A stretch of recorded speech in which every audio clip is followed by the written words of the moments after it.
I used to be a very typical American Christian. I went to Sunday school when I was a kid.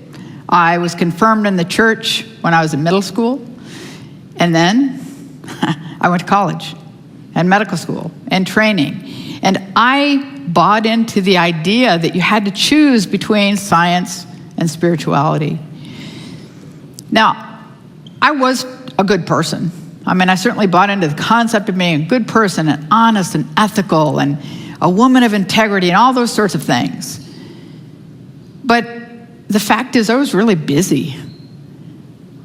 I became a wife, a full-time surgeon. I was the director of spine surgery at a big university. And pretty soon I had 4 little kids to take care of.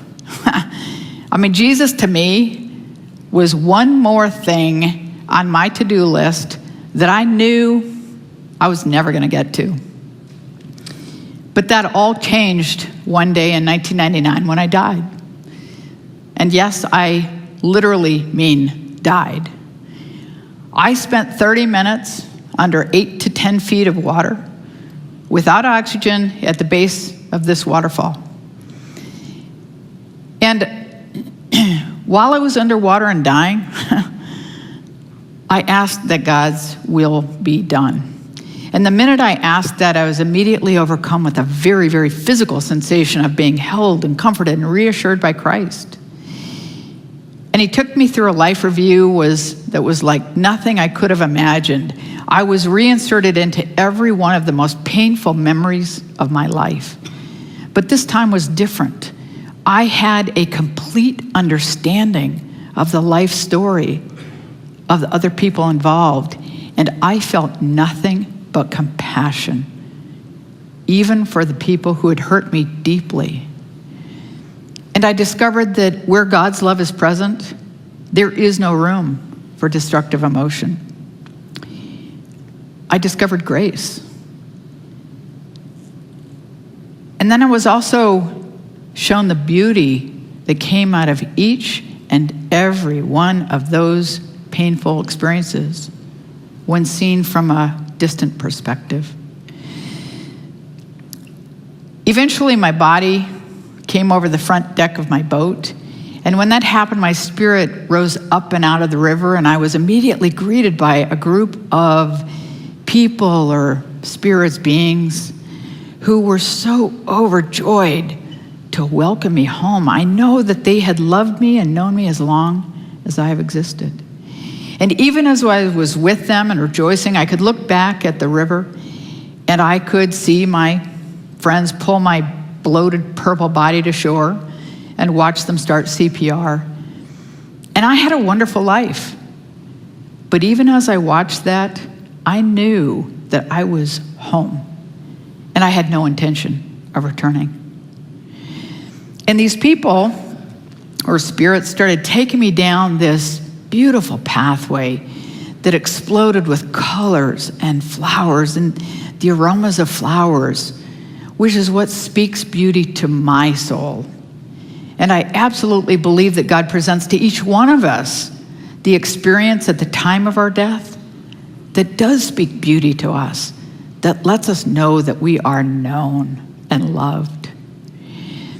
And we finally got to the end of this pathway, and I was there for what felt like many, many hours. And during my time there, I had a complete understanding of the divine order of the universe, how it could possibly be true that there is a God that is real and present today, knows each and every one of the billions of us on this planet individually, loves each and every one of us as though we're the only ones, and has a plan for each and every one of us and for the world that's one of hope. And eventually I was told that it wasn't my time, that I had more work to do on earth, and that I would have to go back to my body. So I did what any reasonable person would do, and I said, I'm good, I can stay. But here I am, I got kicked out. But they took that opportunity to then give me this laundry list of work yet to be done. Everything on the list would be challenging, but certainly one of the most challenging things on that list had to do with the coming and unexpected death of my oldest son. He was hit and killed by a car 10 years later. But at that time, he was only 9. And when I asked the obvious question of why my boy, I was immediately returned to my life review, where I had been shown the truth in God's promise that beauty comes of all things, eventually. And I was reminded that it is always a matter of trust, trusting God's promises to us. And with that, then, I was reunited with my body. And I continued to have supernatural experiences over the next couple of weeks. But then finally, the window, my personal window into heaven, closed. And I was left with the consequences of my injury, and I underwent many, many surgeries and many more months of rehab. And I spent those many months of rehab trying to figure out what had happened to me. I researched extensively every possible explanation or excuse that anyone had ever mentioned.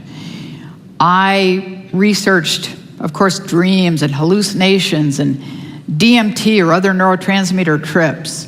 Could it have been just the physiologic process of a dying brain? And at the end of many, many months of research, I had to conclude that mine had been a true and spiritual experience. And I discovered also that science and spirituality actually coexist very easily because they answer different questions. And I also discovered that I wasn't alone in this experience.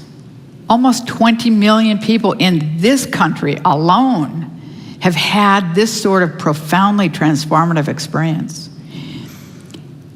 And I've spent many years, of course, thinking about my experiences, and I recognize that my most important transformation was moving from hope or a faith in God's promises to an absolute trust. And I do not mean to discount the faith of the Bible, but faith in our culture is so often based on reading or other people's experiences, and it can certainly be strong, but it can just as easily be shaken or lost when challenged. But trust is solid. Trust is an active choice based on the presence of God and the experience of God's trustworthiness in one's own life. And I will tell you that trust for me is sort of faith in action. And I will tell you what it looks like in my life. First of all, because of trust, I'm free. I am free from all bondage to my past. I don't feel guilt. I don't feel remorse, regret for anything I've done or not done. Because I trust that God knows me completely and knows my story, knows my failings. And in that knowledge, through grace, feels nothing but compassion for me. And I also know that I would feel nothing but compassion for people in my past, because if I knew their true story, I too would feel nothing but compassion for them. And so I am free from bitterness, hate, anger, even minor irritation that people have caused me. And I don't have worry or anxiety about my future, because I trust that God has a plan for my life that is one of hope. And I'm certainly not afraid of death. I trust, and actually I will claim to know, that there really is life after death, heaven, whatever you want to call it.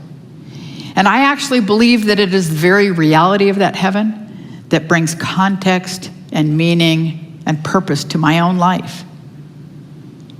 And what I mean by that is best shown in this next slide. Many of you will see a white cup, and some of you will see blue faces. But if you focus entirely on the cup, you'll miss the context and the meaning provided by the faces. And if you focus entirely on the blue faces, you'll miss the beauty and the purpose of the cup. Now, if you imagine for a minute that that white cup represents our life here on earth, and the blue faces represent heaven, God's people, God's intention, God's love. If you take away that background of heaven, then this white cup of life becomes nothing but potential. So, I'm free from my past. I don't worry about the future. And heaven brings a context and meaning to my life. So what that means is that I am absolutely free to be fully present in every moment of this day. And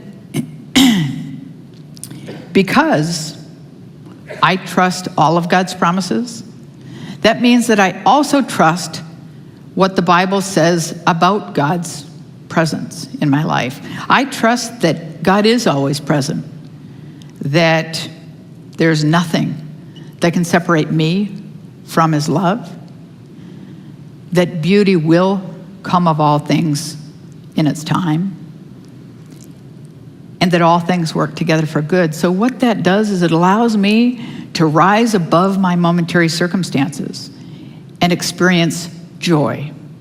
It allows me to be free to experience the joy-filled life that I believe God intends for each one of us. And wonderfully, you don't have to die to make this transformation, but you do have to open your heart. And that is why I am here today. Because I want to share my story, but more importantly, I want to challenge you, every one of you, to try to prove anything I've said wrong. Because I know that you can't. And I also know that in the process of trying, your lives will be transformed in ways that you cannot even begin to imagine. So thank you, and God bless you.